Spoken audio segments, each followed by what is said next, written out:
I am Jasmine, this is Moxie Points, and today we'll be looking at the third full album from the Wonder Girls titled Reboot.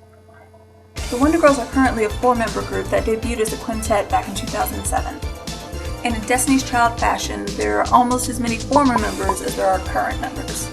After not making as much of a splash in the US as they had hoped in 2009, the revised lineup that headed to America returned to Korea with more singles and promotion. However, with their leader's marriage and later pregnancy, as well as Sohee changing management and labels, left fans confused about the group's future. Would they come back as 5? Would they come back at all? With the group's mascot leaving and the leader seeming to set up a domestic life out of the spotlight, what did it mean for the members? Furthermore, Sunmi, who withdrew in 2010, had taken the first steps toward a successful solo career. Would she be joining them? But while we were busy worrying about the girls' fate, they were slowly building toward a new album and a new sound as a quartet. If Kara has taught us anything in recent years, it's that if your 5-member girl group is going through a shift, returning with the retro jam is one of the best ways to remain in the public's good graces.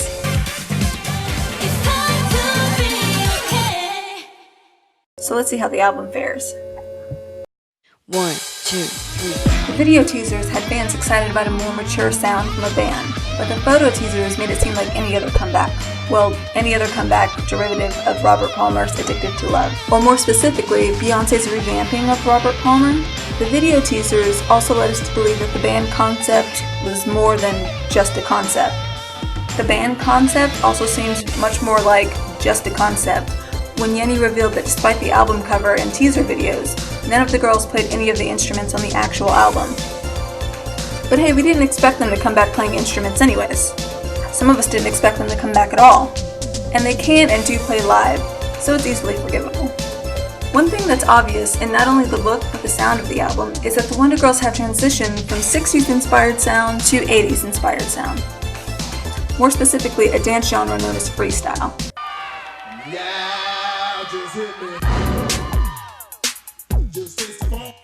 Freestyle mixed certain Latin beats with synth rhythms and emerging hip-hop at the time. As Michael Gill points out, the first key moment in the development of freestyle was with one of the most revolutionary dance singles of the 80s, the release of Planet Rock by Afrika Bambaataa and the Soul Sonic Force in 1982. A massively influential record, it started the era of electro-funk, breakdancing music, and the electric tint hip-hop in New York City clubs, and provided new life to the post-disco dance scene. The following year saw another big freestyle hit on the US charts, that of Shannon's Let the Music Play. Many centers of freestyle are in areas of the US with strong Latin communities. In fact, most of the areas known for their freestyle scenes are almost exclusively in the United States. So how does a group from Korea bring a, what some might call outdated, genre of dance music from the US to their own country? Breathe new life into it, all while maintaining their place as a successful pop act, and coming back with member changes. Well, the Wonder Girls make it look incredibly easy, actually.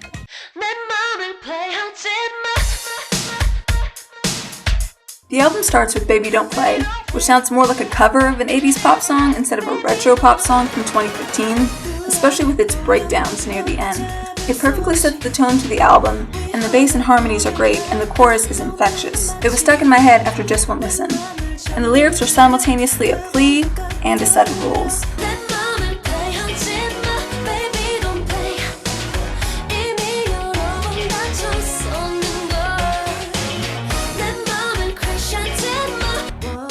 And their voices sound so nice on the acapella ending, I wish it could have been longer. Candle has a great low humming beat to build on with whispered vocals, and I think Yubin's lower rap tone fits the sound better than Halim's cute, higher pitched rap. However, her verse is more coquettish than Yubin's more direct message, so in that way it's fitting. And speaking of rap, the song has a third rap verse from Paolo, I don't want to work with idols except I guess Zico, Hyolyn from Sister, and now the Wonder Girls, Alto. And his verse says nothing. The song's lyrics use the candle as a metaphor in multiple ways throughout the song, like the heat of an affair, the shaking of the flame, and the candle can be used to express how a relationship can ignite or spark, but also how it can burn out just as quickly. Palo Alto's verse doesn't build on any of these metaphors, and it doesn't really offer an interesting perspective from the guy they might be talking to. The title track, I Feel You, is the only song not written by the girls, except Yubin, who penned her own rap. And the fact that the girls weren't really involved with the writing process doesn't distract from the flow of the album at all. I Feel You has a great synth line, the whispered vocals are back, and some of the percussion hits and dance elements remind me a bit of Shaka Khan's I Feel You. I feel you, I feel for you, The lyrics talk about the lingering sensation someone can leave on you physically as well as emotionally, and the video is really fun.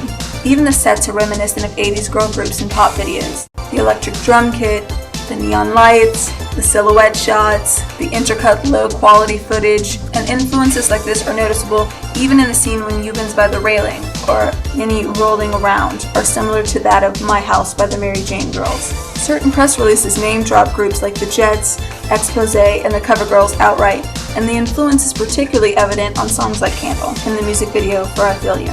Rewind has a slower, New Jack swing beat over synths. The vocalizations complement the verses well, and it's something that happens throughout this album. The lyrics talk about wishing to rewind in order to undo a mistake and return a relationship back to happier times.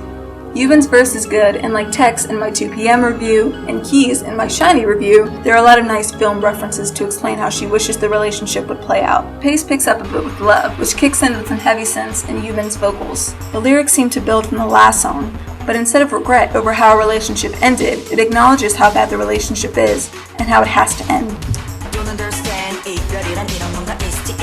It has these great slinky vocalizations during the chorus.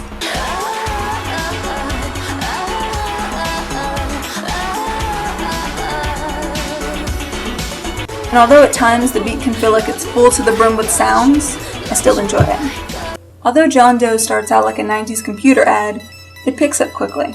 The 8-bit sounding instrumentation is used sparingly and builds nicely to the horns and other more conventional instruments. The song is singing to a stranger and beckoning him to approach. I love the false stop followed by Yuban's verse.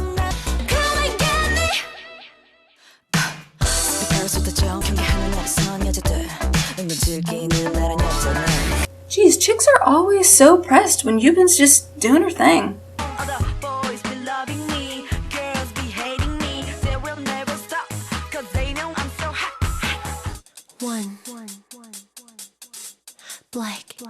The slow pulsing synths on One Black Night do a great job of building an atmosphere and a sense of urgency. It reminds me a bit of Kanye West's Paranoid.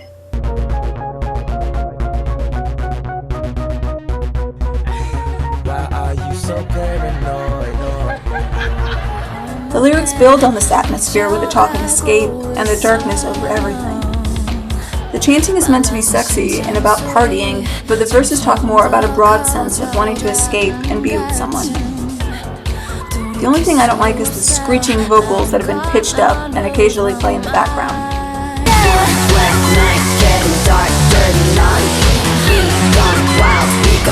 Everything is great, including the building to the chants and the vocalizations at the bridge.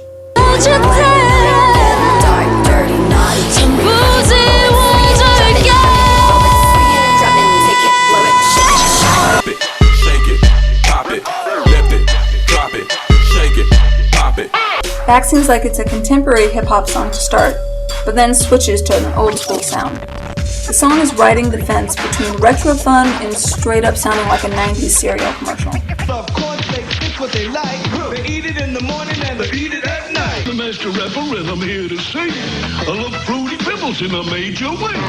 But Yuban's vibrato and attitude can pull it off. However, I feel like these lyrics are going to be regurgitated back to her on this season of Unpretty Rap Star, if she's not careful. All this talk about returning and lashing back could be ironic if she doesn't do well on the show. The song references the girls' 3-year hiatus and how they are finally back with a new album. As for the song, it's fun if you don't take it too seriously. Speaking of fun, the next song, Oppa, is all about going out to have a good time. Like I said earlier about Kaylin's cute vocals, they're utilized here to express this youthful exuberance about wanting to party. The gang vocals are nice, and if we're still talking about 1980s female pop songs, we've reached the Cyndi Lauper section of the review. The only question I have is, why are you telling him this? The song starts with you specifically calling him to tell him you want to go out. 오빠, 나 오늘 밤에 놀러 갈 거니까 나 찾지 마. 또 시작이네. 안 돼. 아, 왜 안 돼? And then later in the song, you tell him that you don't want to go out with him anyway. Why are you rubbing it in his face? Just do your thing. You're grown. Party all you want. Faded Love is the only song on the album with zero English, and it's about a love that has deteriorated. Unlike Rewind, there doesn't seem to be one particular catalyst that sparked the end of this relationship. It just longs for the relationship to be rekindled. The low, soft singing of the verses matches the tone well. The slow, creeping R&B continues with Gone. The vocalizations for the background vocals are great, and the story is compelling. It's about two timing, but longing to be in a mutually exclusive relationship. They question if wanting to be the only one is selfish or bad, as it seems that there's no real relationship to be had. So instead of longing for the relationship to grow, it seems more appropriate to just let it go.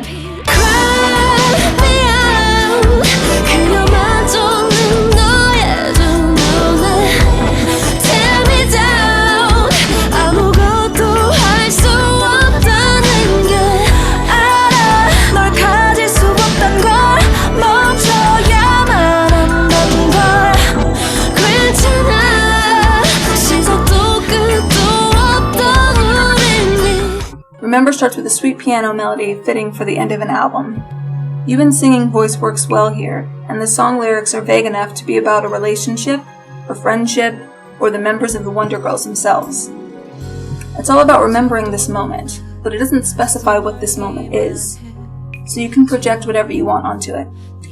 I'd give the album a 9 out of 10. It's really cohesive to the 80s sound without being dated. The Wonder Girls have shifted from their 60s to their 80s. Maybe they'll go to 90s or early 2000s next, I don't know. And the change is good. It doesn't matter what lineup they've had. They've been consistently churning out retro jams that balance older styles with modern. And if you can do that well, then there's no reason to change it. I mean, Bruno Mars has made a career out of doing that for the last few years. And it isn't a jarring mashup. You know, like those 1950 doo-wop songs with rap verses? Oh, you don't remember that? Apparently it happened.